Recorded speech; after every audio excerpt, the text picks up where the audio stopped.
السلام علیکم ورحمۃ اللہ وبرکاتہ۔ اعوذ باللہ من الشیطان الرجیم،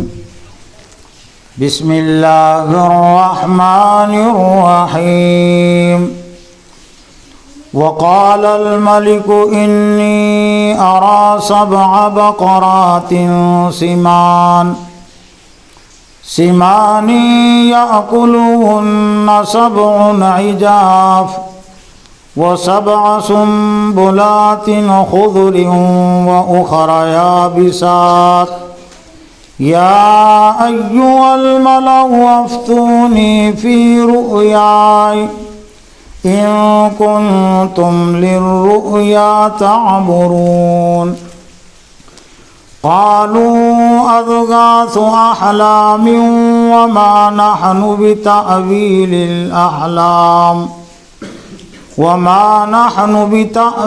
الأحلام بعالمين۔ وقال الذي نجا منهما وادكر بعد أمة أنا أنبئكم بتأويله فأرسلون۔ يوسف أيها الصديق أفتنا في 7 بقرات سمان يأكلهن 7 عجاف و7 سنبلات خضر وأخر يابسات لعلي أرجع إلى الناس لعلهم يعلمون۔ قال تزرعون 7 سنين دأبا فما حصدتم فذروه في سنبله إلا قليلا مما تأكلون۔ ثم يأتي من بعد ذلك 7 شداد يأكلن ما قدمتم لهن إلا قليلا مما تحصنون۔ ثم يأتي من بعد ذلك عام فيه يغاث الناس وفيه يعصرون۔ صدق اللہ العظیم۔ معزز و محترم اساتذہ اکرام اور عزیز طلبہ، آج کے اس دارالعلوم اشاعت القرآن کے ہفتہ واری اجتماعی انجمن میں جو خصوصیت کے ساتھ طلباء کی تعلیم اور تربیت کے لیے یہ انجمن منعقد ہوتی ہے، تو اس انجمن میں سلسلے کے تحت سورہ یوسف کے 6 رکوع کی تلاوت ابھی آپ کے سامنے کی گئی۔ مکمل درس تو نہیں ہو سکے گا، البتہ درس کا خلاصہ پیش کیا جائے گا۔ میرا اپنا احساس یہ کہ کسی بھی قرآن مجید کے رکوع کے درس کے لیے کم از کم 1 گھنٹہ چاہیے، جس میں ایک مدرس درس کے تقاضوں کو پورا کر سکتا ہے، اور آدھے گھنٹے کے وقت میں اس درس کا نچوڑ و خلاصہ البتہ پیش کیا جا سکتا ہے۔ جیسا کہ آپ کو معلوم ہے کہ حضرت یوسف علیہ السلام کا جو مکمل اور پورا قصہ ہے وہ قرآن مجید کے 12 رکوعات میں ہیں۔ سورہ یوسف کے 12 رکوع ہے اور یہ 6واں رکوع ہے۔ اس رکوع میں حضرت یوسف علیہ السلام کے واقعے اور قصے کے حوالے سے جو ایک اہم حصہ ہیں وہ ہیں مصر کے بادشاہ کا خواب دیکھنا اور خواب کی تعبیر اپنے وزیروں سے، اپنے حواریوں سے، حکومت کے عہدیداروں اور ذمہ داروں سے پوچھنا، اور عہدیداروں اور حکمرانوں اور وزیروں کی طرف سے خواب کی تعبیر کے سلسلے میں لا علمی کا اظہار، اور پھر وہ نوجوان جس کی رہائی ہوئی تھی حضرت یوسف علیہ السلام کی خواب کے تعبیر کے نتیجے میں، تو اس کے ذہن اور دماغ پر حضرت یوسف علیہ السلام کی شخصیت کا اور صلاحیت کا تازہ ہونا، اس لیے کہ جو قیدی حضرت یوسف علیہ السلام کے ساتھ جیل میں ڈالے گئے تھے، جس کا تذکرہ سورہ یوسف کے 5ویں رکوع میں آیا تھا، اور انہوں نے جیل میں خواب دیکھا تھا، خواب کی تعبیر انہوں نے حضرت یوسف علیہ السلام سے پوچھی تھی، حضرت یوسف علیہ السلام نے خواب کی تعبیر بتائی تھی، بلکہ تعبیر سے پہلے ان کو دعوت دی تھی جس کا تذکرہ آ چکا، اور اس تعبیر کے مطابق ایک قیدی، ایک نوجوان وہ رہا ہونے والا تھا، اور وہ بادشاہ کا خاص ملازم تھا، حکومت کے دربار میں ایک طرح سے اس کی نوکری تھی، چاہے کھانا پکانے کی ہو یا اور دیگر انتظام کی۔ تو حضرت یوسف علیہ السلام نے اس سے کہا بھی تھا کہ اپنے بادشاہ سے میرا تذکرہ کرنا، اور تذکرے کا جو مقصد تھا وہ یہ کہ جیل میں ایک ایسا شخص ہے یوسف نام کا، وہ اللہ کی بندگی کی دعوت وہ دیتا ہے، اور وہ مصر کے کسی حکمراں کو، بادشاہ کو اپنا رب نہیں مانتا، وہ رب صرف آسمان و زمین کے خالق اور مالک کو مانتا ہے۔ حضرت یوسف علیہ السلام ایک طرح سے بادشاہ تک بھی اسلام کی دعوت پہنچانا چاہتے تھے اس قیدی کے ذریعے سے، جس کی رہائی ہوئی تھی تعبیر کے نتیجے میں۔ لیکن جیسا کہ بات آئی کہ شیطان بڑا دشمن ہے انسانوں کا اور اہل ایمان کا، تو فانساؤ شیطان ذکر ربی ہی، شیطان نے بھلا دیا، اس کے ذہن اور دماغ پر پردہ ڈال دیا، اس لیے کہ اگر وہ اسی وقت حضرت یوسف علیہ السلام کا تذکرہ کر دیتا، تعارف پیش کر دیتا، تو ہو سکتا ہے اللہ تعالیٰ کو پھر بادشاہ کو خواب دکھانے کی ضرورت بھی نہیں پڑتی، اور بادشاہ اس سے پہلے ہی حضرت یوسف علیہ السلام تک پہنچتا یا اپنا کوئی نمائندہ بھیجتا اور پوچھتا کہ تو جب مصر کے بادشاہ کو اپنا فرما روا،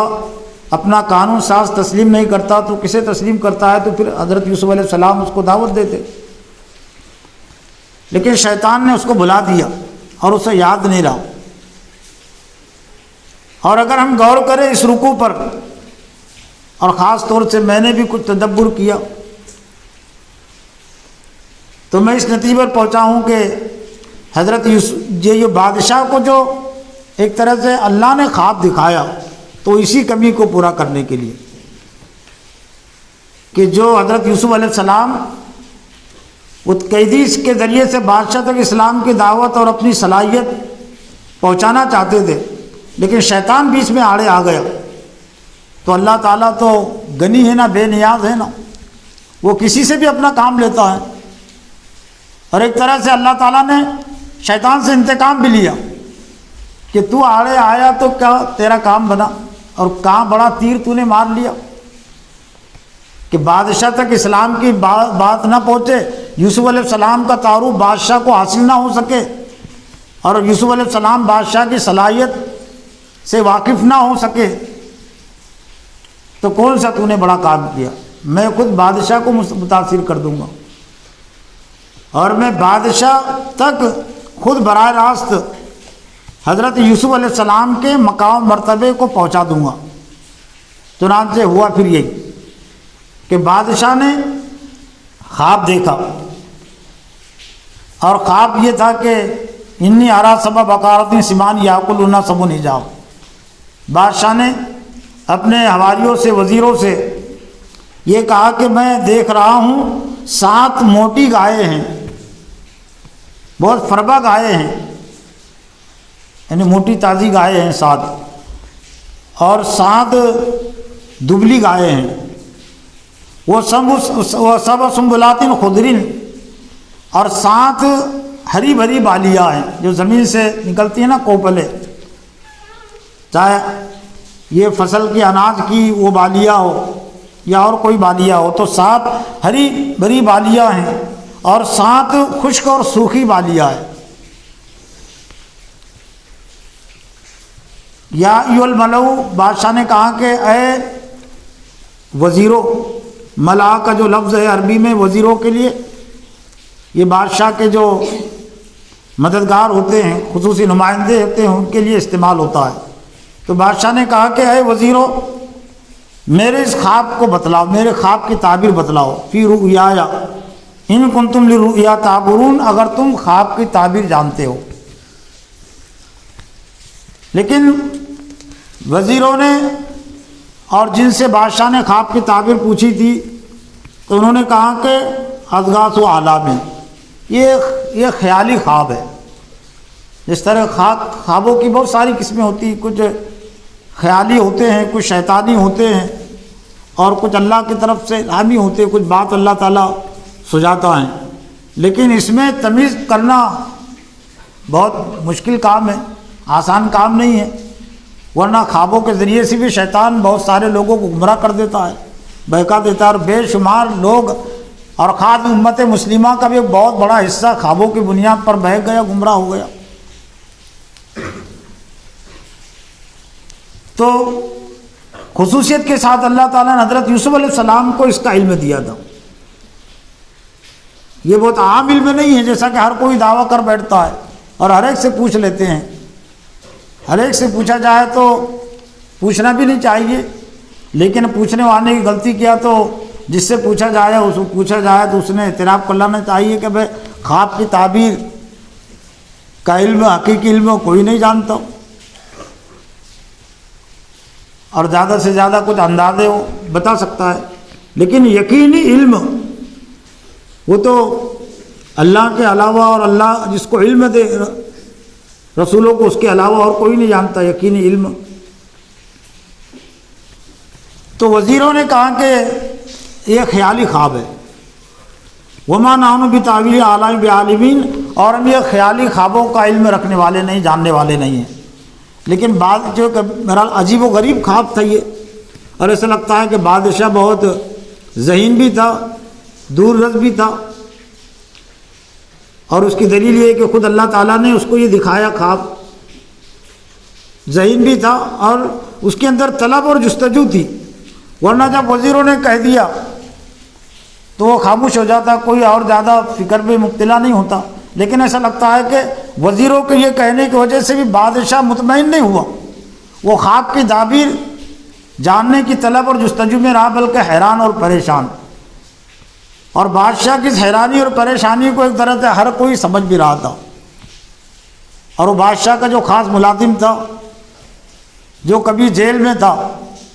اور حضرت یوسف علیہ السلام کی تعبیر کے نتیجے میں رہائی ہوئی تھی، کہ اس نے کہا تھا کہ میں شراب نچوڑ رہا ہوں۔ ایسا لگتا ہے کہ بادشاہ کا خاص ملازم تھا، شراب نچوڑنا نام اس کا کام تھا۔ تو بادشاہ کی حیرانی پریشانی جب اس نے دیکھا، اور ظاہر بات دربار میں بات چلی رہی ہوں گی کہ بادشاہ آج کل پریشان ہے، یہ خواب کے سلسلے میں کوئی تعبیر نہیں بتا پا رہا ہے، تو اور اللہ بھی یہی چاہتا تھا کہ جب حیران و پریشان ہوگا تو پھر وہ شخص جو کبھی جیل میں تھا اور حضرت یوسف علیہ السلام کے تعبیر کے نتیجے میں اس کی رہائی ہوئی تھی، تو اس کے ذہن میں بات تازہ ہو جائیں گی کہ میری رہائی بھی تو ایک خواب کی تعبیر کے نتیجے میں ہوئی تھی، اور اس کو خواب کی تعبیر کا بہت سچا اور پکا علم تھا۔ اس لیے جب اس نے کہا کہ ایک رہائی پانے والا ہے اور ایک کو سولی دے دی جائیں گی، تو میرے ایک ساتھی کو تو سولی دے دی گئی اور میری رہائی ہو گئی، اور جو پہلی میری خدمت تھی وہ اس کو مل گئی۔ تو پھر اس نے کہا، وہی اللہ نے آگے فرمایا وقال الذی نجا منہما وادکر بعد امتین، اور کہا اس شخص نے جس نے نجات پائی تھی دونوں میں سے، یعنی دو قیدی تھے نا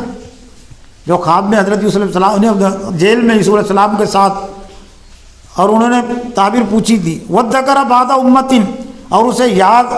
آ گیا ایک مدت کے بعد، جبکہ یوسف علیہ السلام نے اس رہائی کے وقت ہی، جیل سے جاتے وقت ہی اس سے کہا تھا کہ میرا تذکرہ کرنا اپنے بادشاہ کے بعد، لیکن وہ شخص گیا اور شیطان نے بھلا دیا، ذہن پر پردہ ڈال دیا۔ اس لیے بے حسی کی اور غفلت کی زندگی میں بے بیندی شیطانی زندگی ہوتی ہے، یہ ابلیسی پیروکار کی زندگی ہوتی ہے۔ اس لیے جو خاص چیزیں ہیں اللہ تعالیٰ نے بار بار رکھی ہے۔ یہ 5 وقت کی اذانیں بھی اسی لیے رکھی گئی ہے، 5 وقت کی نمازیں بھی اسی لیے رکھی گئی ہے کہ شیطان جو ذہن اور دماغ پر جو غفلت کا پردہ ڈالتا ہے اور کبھی اس کو بڑا بنا دیتا ہے، کبھی اس کے ماں باپ کو بڑا بنا دیتا ہے، اور کبھی خاندان کو بڑا بنا دیتا ہے، اور کبھی حکومت کو بڑا بنا دیتا ہے، تو ہر اذان اس کے سامنے یہ آواز رکھے اور یہ پیغام رکھے کہ اللہ اکبر، بڑی بات ہے نا یہ۔ اور اس کے بعد بھی اگر کسی کو یاد دہی نہ ہو تو اس سے بڑھ کر اور کوئی سویا ہوا اور کون ہو سکتا ہے، اور کوئی بے حس کا کون ہو سکتا ہے کہ دن میں سے 5 مرتبہ اور ایک مرتبہ میں کئی مرتبہ، ایک ہی اذان میں 6 مرتبہ اللہ اکبر کا کلمہ۔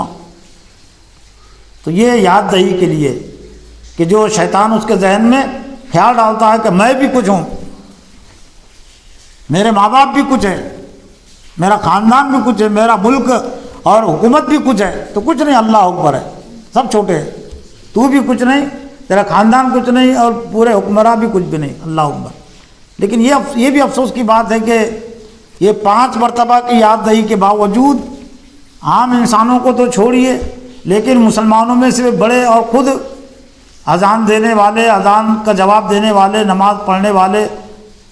اللہ اکبر پر ایمان رکھنے والے بھی اپنے آپ کو بڑا سمجھتے ہیں اور دوسروں کو حقیر سمجھتے ہیں، اپنے حکموں کو اور اپنے قانون کو سب سے بڑا سمجھتے ہیں۔ تو یہ بھی ایک طرح سے اذان کی طرف سے لاپرواہی، کوتاہی ہے۔ تو شیطان نے جو غفلت کا پردہ ڈال دیا تھا اس پر، تو اب وہ غفلت کا پردہ ذرا دور ہو گیا اس سے، وَذَّكَرَ بَعْدَ أُمَّةٍ، اور ایک مدت کے بعد اس کو یہ چیز یاد آ گئی۔ مفسرین نے لکھا کہ شاید 7 سال کا عرصہ گزر گیا تھا، 7-8 سال کا عرصہ۔ حضرت یوسف علیہ السلام جو تو 10 سال کے قریب جیل میں رہے۔ بِضْعَ سِنِينَ کے جو الفاظ ہیں 1 سے لے کر 9 تک کے لیے استعمال ہوتے ہیں۔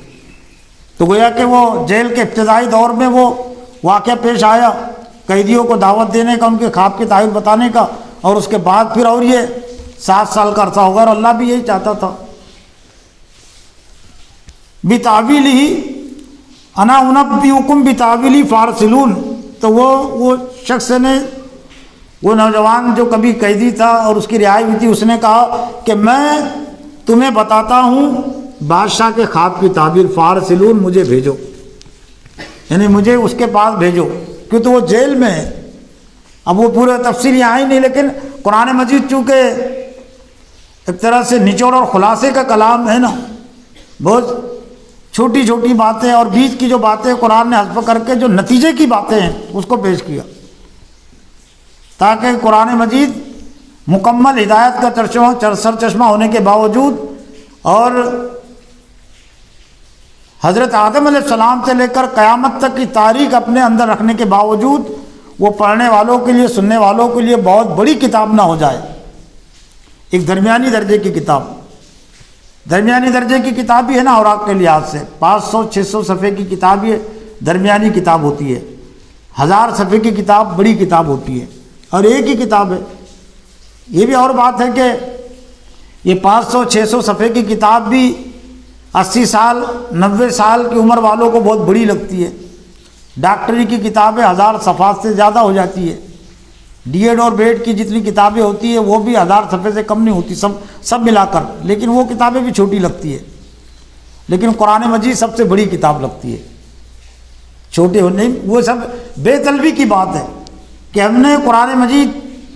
کو ہدایت کی کتاب اور سمجھنے اور پڑھنے کی کتاب ابھی اس کو سمجھے ہی نہیں امت مسلمہ کے بڑے طبقے نے۔ تو فارسلون، تو پھر بادشاہ نے اسے کہا کہ ٹھیک ہے، تو جیل میں جا کر حضرت یوسف علیہ السلام سے اس خواب کو بیان کر، اور پھر یوسف کیا تعبیر اس کی بتاتا ہے، یوسف علیہ السلام خواب کی کیا تعبیر بتاتے ہیں تو پھر بتا کر، تو وہ جیل میں آیا، اور جیل میں آنے کے بعد اس نے کہا یوسف ایھا الصدیق، یعنی کیا پیارا بھرا انداز ہے، اور کیسے ان کی آپس میں دوستی رہی ہوں گی، اس لیے کہ کئی سال کے بعد جا کر وہ مل رہا نہ تھا نا، یوسف علیہ السلام کے ساتھ وہ رہ چکے تھے، تو اس نے کہا کہ اے صدیق، صدیق یہ انبیاء کے بعد کا مقام مرتبہ ہے، صدیقین جو ہے نا قرآن مجید میں انعام یافتہ بندے جو 4 قسموں پر مشتمل ہے، سورہ نساء کے آیت نمبر 69 کے بیان کے مطابق وَمَن يُطِعِ اللَّهَ وَرَسُولَهُ فَأُولَٰئِكَ مَعَ الَّذِينَ أَنْعَمَ اللَّهُ عَلَيْهِم مِّنَ النَّبِيِّينَ وَالصِّدِّيقِينَ وَالشُّهَدَاءِ وَالصَّالِحِينَ، اللہ کے انعام یافتہ بندے انبیاء ہیں، صدیقین ہیں، شہداء، صالحین، تو اس کا واحد ہے صدیق، یعنی بہت اونچا مقام مرتبہ ہے، تصدیق کرنے والے، اور اس میں ایک طرح سے وہ پہلو بھی ہے، صدیق کے معنی بھی دوست کے ہوتے ہیں، تو گویا کہ یہ بھی مفہوم اس میں تھا، اے صدیق، اے میرے دوست، اے سچے، اور اس موقع پر جبکہ لوگ یہ تردید کر رہے تھے اللہ کی بندگی کی، اللہ کی بڑائی کی، تو گویا کہ حضرت یوسف علیہ السلام اس کی تصدیق اور تائید کر رہے تھے، تو وہ نوجوان نے بھی حضرت یوسف علیہ السلام کا یہ تعارف ایک طرح سمجھ لیا تھا کہ حضرت یوسف علیہ السلام کون ہے۔ حضرت عمر صدیق کو بھی صدیق کا لقب اسی مناسبت سے دیا گیا کہ جب حضرت محمد صلی اللہ علیہ وسلم کی نبوت کی تردید کر رہے تھے بہت سارے لوگ شروع میں، تو شروع میں جنہوں نے ایمان لایا تو ان میں حضرت عمر صدیق بھی تھے، اور خاص طور سے اللہ کے رسول نے معراج کے سفر کے موقع سے ان کو یہ اعلیٰ اعزاز اور خطاب بھی دیا تھا کہ جب انکار کر رہے تھے مشرکین مکہ کے ایسے کیسے ہو سکتا ہے کہ کوئی راتوں رات ہی جو ہے تو مسجد اقصیٰ چلا جائے اور پھر 7ویں آسمان پر چلا جائے، لیکن حضرت ابو صدیق نے کہا کہ اگر اللہ کے رسول یہ کہتے تو اس میں کوئی شک و شبہ کی بات نہیں، تو اس موقع پر اللہ کے فرما کہ تم تو صدیق ہو اے ابو بکر، تو اے صدیق افتنا فی سبی بقراتن، ہمیں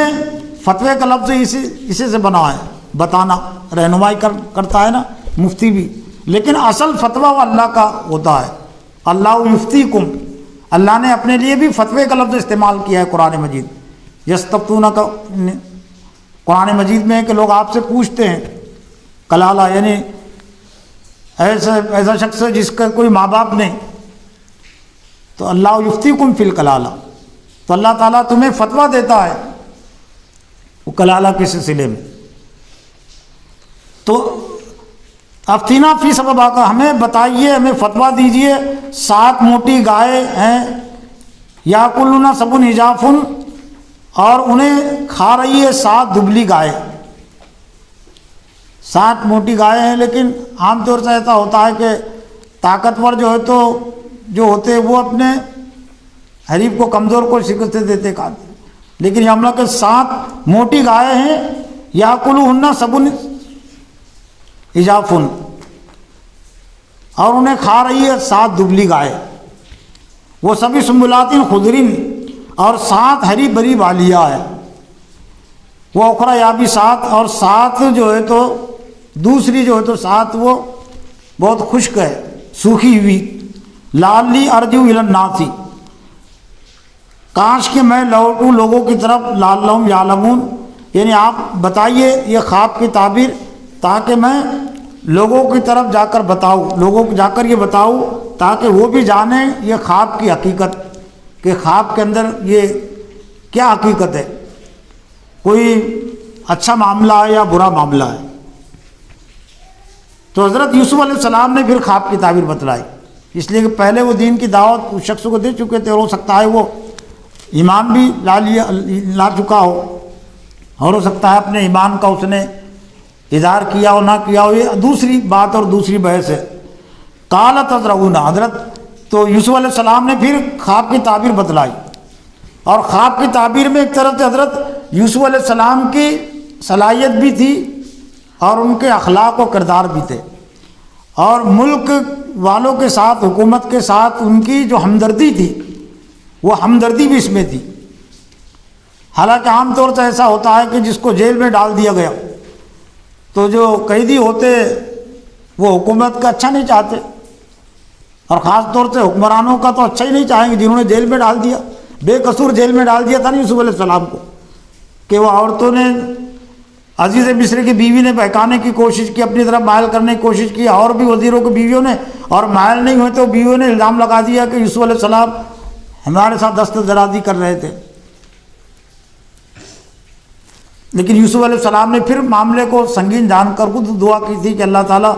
اب یہ اس سے تو بہتر ہے میرے لیے جیل۔ تو یوسف علیہ السلام نے جو خواب کی تعبیر بتلائی، اس میں ملک کے ساتھ خیر خواہی کا پہلو بھی تھا، حکومت کے ساتھ اور قوم کے ساتھ خیر خواہی بھی تھی۔ یوسف علیہ السلام نے کہا کہ اس کی تعبیر یہ ہے کہ تزرعون سبع سنین دابا، تم زراعت کرو گے، کھیتی کرو گے 7 سال بہت ہی خوشحالی کے ساتھ، وافر مقدار میں، یعنی کھیتی بہت اچھی آئیں گی، بارش بھی بہت اچھی ہوں گی، اور فصل بھی بہت اچھی آئیں گی، سبھی مفہوم اس میں شامل ہے دعوت۔ گویا کہ 7 سال جو ہے تو یہ خوشحالی کے ہوں گے زراعت کے لحاظ سے۔ فما حسبتم، تو یہ 7 اس میں گویا کہ تعبیر یہ ہے، تعبیر بھی بتلائی، تدبیر بھی بتلائی یوسف علیہ السلام نے،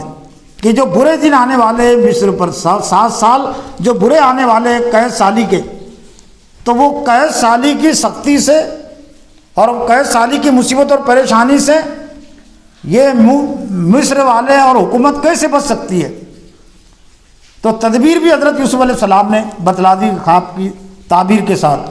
اور اس سے حضرت یوسف علیہ السلام کی ایک طرح سے ہمدردی کا ہی پتہ چلتا ہے، اور یہی ایک داعی کا کردار ہوتا ہے کہ جیل میں رہتے ہوئے بھی وہ لوگوں کی برائی نہیں وہ چاہتا، وہ اچھائی چاہتا ہے۔ تو جو کچھ فما حسدتم فذروا فی سنبلہ، پس جو کچھ تم یہ 7 سالوں میں کاٹو، جو کچھ فصل تمہیں 7 سالوں میں حاصل ہو، اناج کھیتی کے ذریعے سے، فذروہ فی سنبلہ، تو اس کو خوشوں میں چھوڑ دو، خوشوں میں رہنے دو، الا قلیلا مما تاکلون، ہاں مگر تھوڑی سی فصل جسے تم کھاؤ گے، جو کھانے کے لائق ہے، کھانے کے لیے ضروری ہے، استعمال کے لیے ضروری ہے، یعنی گویا کہ مطلب اللہ تعالیٰ یہ 7 سال میں وہ فصل تمہیں دے گا جو 7 سال جو قید سالی کے آنے والے ہیں اس میں بھی وہ فصل پوری ہو سکیں گی۔ شرط یہ ہے کہ اس ترتیب اور اس تدبیر کے مطابق اس کا نظم چلایا جائے، نظم کیا جائے۔ لیکن ظاہر بات ہے کہ تعبیر اگر یوسف علیہ السلام نہیں بتلاتے تو قوم مصر والوں کو کیا معلوم ہوتا، حکومت کو کیا معلوم ہوتا کہ جب زیادہ فصل آئی تو پھر زیادہ اس کا استحصال ہوتا ہے، اس کو ضائع بھی کر دیا جاتا ہے۔ آج بھی بے شمار جو ہے تو غلہ جو ہے تو ضائع کر دیا جاتا ہے، حکومت ضائع کرتی ہے۔ کیوں؟ سب غلہ اگر بازار میں آئے گا تو پھر قیمتیں کم ہو جائیں گی، گھٹ جائیں گی، اور جو تاجروں کے ایما پر، تاجروں کے بھروسے پر حکومت جو بنتی ہے اور چلتی ہے تو تاجر زیادہ نفع نہیں کما سکیں گے۔ تو حضرت یوسف علیہ السلام نے ایک تدبیر بتلا دی کہ جو اچھے 7 سال جو آنے والے اچھی فصل ہوگی تو اس کو محفوظ رکھنے کا طریقہ، یہ پہلے اس طرح کے ایسے گودام نہیں تھے نا، ویئر ہاؤس وغیرہ نہیں تھے نا پہلے بنے ہوئے جو آج ہے، تو ایک طرح سے قدرتی جو نظم ہو سکتا ہے بغیر وسائل اور ذرائع کے فصل کو اور اناج کو محفوظ رکھنے کا۔ اور آج سے 50 سال پہلے تک بھی بہت سارے کاشتکار اس صلاحیت کو استعمال کرتے تھے، لیکن اب یہ سرمایہ دارانہ ذہنیت کی وجہ سے کاشتکاروں نے وہ صلاحیت کھو دی ہے۔ میرا تعلق بھی چونکہ کاشتکاری گھرانے سے ہیں، پہلے سے بھی اور ابھی بھی میں کاشتکار ہوں۔ ایک طرح سے 3 ایکڑ زمین وراثت میں میرے پاس بھی ہے، جو بھائی اس کی دیکھ ریکھ کرتے ہیں، اور یہاں جو مدرسے کے قریب جو متصل ہے یہ تو مدرسے کی سمجھ لیجئے کہ استعمال کی جگہ ہے، لیکن یہاں پر بھی کچھ نہ کچھ اس میں اس کی دیکھ ریکھ سے بھی کچھ نہ کچھ کاشتکاری سے تعلق رہتا ہے۔ تو آج سے 40 سال 45 سال پہلے ایسا ہوتا تھا کہ یہ جو سیڈ اور بیج جو آج کمپنیاں جو بیچتی ہے اور کاشتکار مجبور ہوتے لینے پر، تو اس طرح کا نظم نہیں تھا۔ جو فصل ہوتی تھی وہ فصل میں سے کچھ حصہ کاشتکار بچا کر رکھتے تھے. جو بھٹے ہوتے تھے، جوار کے بھٹے، باجرہ کے بھٹے، بھینڈی جو ہوتی ہے نا، بھینڈی کا بیج لایا جاتا ہے نا، تو بھینڈی سوکھی ہوئی جو بھینڈیاں سوکھ جاتی تھی. پھر اسی طرح سے اور بھی مونگ ہے، اڑد ہے، تور ہے، اس کی پھلیاں، مٹی کے بڑے بڑے رنجن ہوتے تھے، ان میں یہ رکھ دیے جاتے تھے. وہ اس کے ساتھ تو وہ بیج محفوظ رہتے تھے. یہ مونگ کی جو پھلی ہے تو یہ وہ چھلکوں کے ساتھ وہ رکھ دی جاتی تھی. اور پھر جب سال آتا تو پھر وہ اس کو نکال کر، پھر کاشتکار اس کو نکال کر اس میں سے پھر زمین میں بیچتے تھے. ایک تو یہ خرچے سے بھی بچ جاتے تھے. جو آج بیجوں کے نام پر ہزاروں لاکھوں روپیوں کا خرچ عائد ہوگا کاشتکاروں پر، اور ان کو محتاج بنا دیا کمپنیوں نے، اور وہ محتاج بن گئے، ان کی آزادی ختم ہو گئی. تو ایک طرح سے یہ حضرت یوسف علیہ السلام کے اس طریقے میں، اس تدبیر میں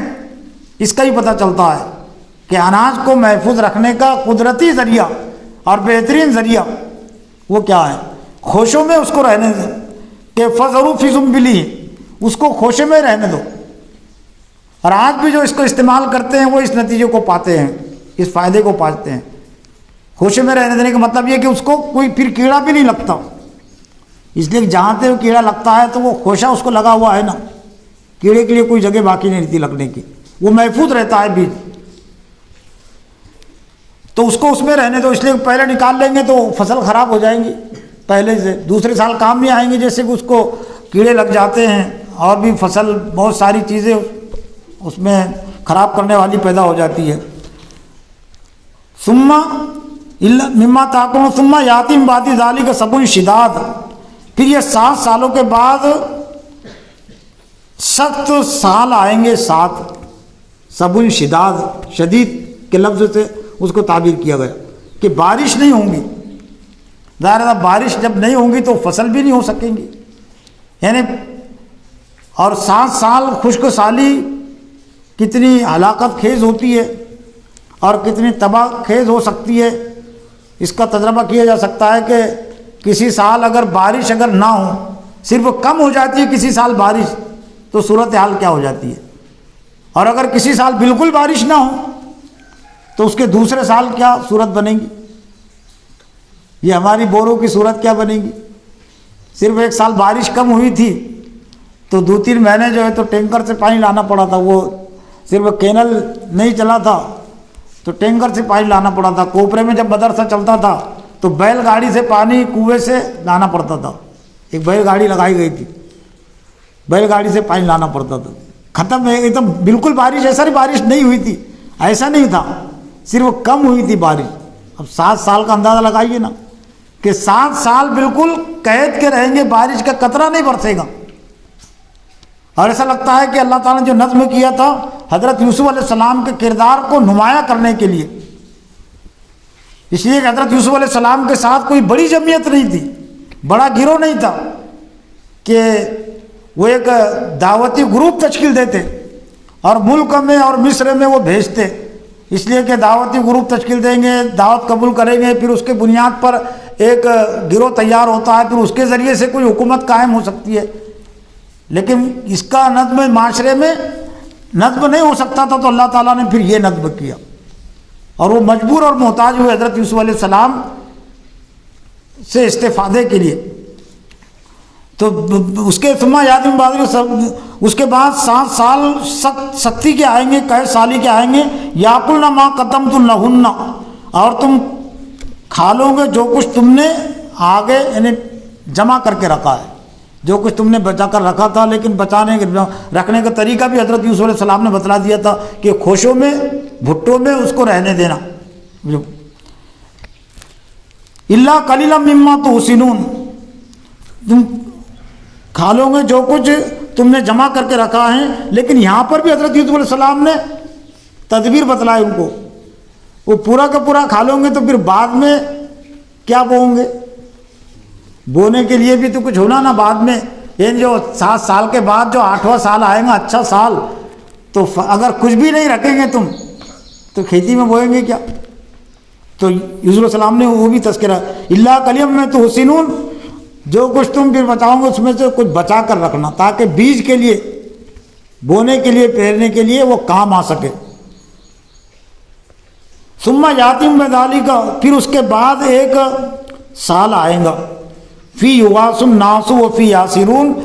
کہ جس میں لوگ سیراب کیے جائیں گے، یعنی موسلا دھار بارش ہوگی۔ اللہم اغثنی غیثا مغیثا مبارکا، معجلم بھی فضل کا لفظ وہیں سے لیا گیا کہ اللہ تعالیٰ یعنی بارش برسا، نفع بخش۔ تو یغاث الناس، پھر ایک سال آئیں گا کہ پھر لوگ اس میں برتن مطلب سیراب کیے جائیں گے، یعنی بارش ہوگی خوب، وہ فی یاسرون، اور لوگ اس میں گویا کہ نچوڑیں گے، یعنی پھل بھی کافی مقدار میں آئیں گے اور کھیتیاں بھی کافی مقدار میں آئیں گی۔ اب یہ شخص نے خواب کی تعبیر بادشاہ کو جا کر بتا دی اور تدبیر بتا دی کہ یوسف علیہ السلام نے خواب کی تعبیر بتلائی کہ یہ 7 جو دبلی موٹی گائے، 7 جو دبلی گائے ہیں، 7 ہری بھری بالیاں ہے، 7 خشک بالیاں ہے، تو اس کا مطلب یہ ہے کہ 7 سال تو اچھے رہیں گے اور اس کے بعد 7 سال قحط سالی کے رہیں گے۔ تو 7 سال جو قحط سالی کے رہیں گے تو اس میں تمہیں کیا کرنا چاہیے، تو وہ طریقہ بھی حضرت یوسف علیہ السلام نے بتلا دیا۔ تو بادشاہ بڑا متاثر ہوا کہ جیل میں جس کو ہم نے مجرم بنا کر جیل میں ڈال دیا، اور اس کو اتنی فکر ہے ملک کی کہ جو شدید قسم کے حالات آنے والے ہیں، قحط سالی کے حالات آنے والے ہیں، تو قحط سالی کی سختی سے، بھوک مری کی سختی سے تم اپنے آپ کو اور ملک والوں کو کیسے بچا سکتے ہو، یہ تدبیر بھی بتلا دی اس قیدی نے جو جیل میں موجود ہے۔ تو پھر بادشاہ نے حضرت یوسف علیہ السلام کو رہا کرنے کا فیصلہ کر لیا، جس کا تذکرہ بعد میں آئے گا، اور رہائی کا پیغام جو لے کر گیا تھا تو اس کو یوسف علیہ السلام نے جو کہا تھا واپس کر دیا تھا، تو اس کا تذکرہ بھی اس کے بعد میں رکوع میں آئے گا۔ تو یہ چند باتیں خود میری اپنی تذکیر توجہ کے لیے، آپ کی تذکیر توجہ کے لیے میں نے اس ہفتے واری اجتماع میں رکھی۔ اللہ سے دعا ہے کہ اللہ تعالیٰ مجھے بھی اور آپ کو بھی حضرت یوسف علیہ السلام کے اس پورے قصے سے، اور خاص طور سے اس رکوع میں جو حضرت یوسف علیہ السلام کے قصے کا ایک اہم حصہ بیان کیا گیا، اس سے بھی نصیحت حاصل کرنے کی توفیق عطا فرمائے۔ وآخر دعوانا الحمد للہ رب العالمین۔ ربنا آتنا فی الدنیا حسنۃ وفی الآخرۃ حسنۃ وقنا عذاب النار۔ ربنا هب لنا من ازواجنا وذرياتنا قرۃ اعین۔ وصلی اللہ تعالی علی خیر خلقہ محمد وعلی آلہ واصحابہ اجمعین برحمتک یا ارحم الراحمین۔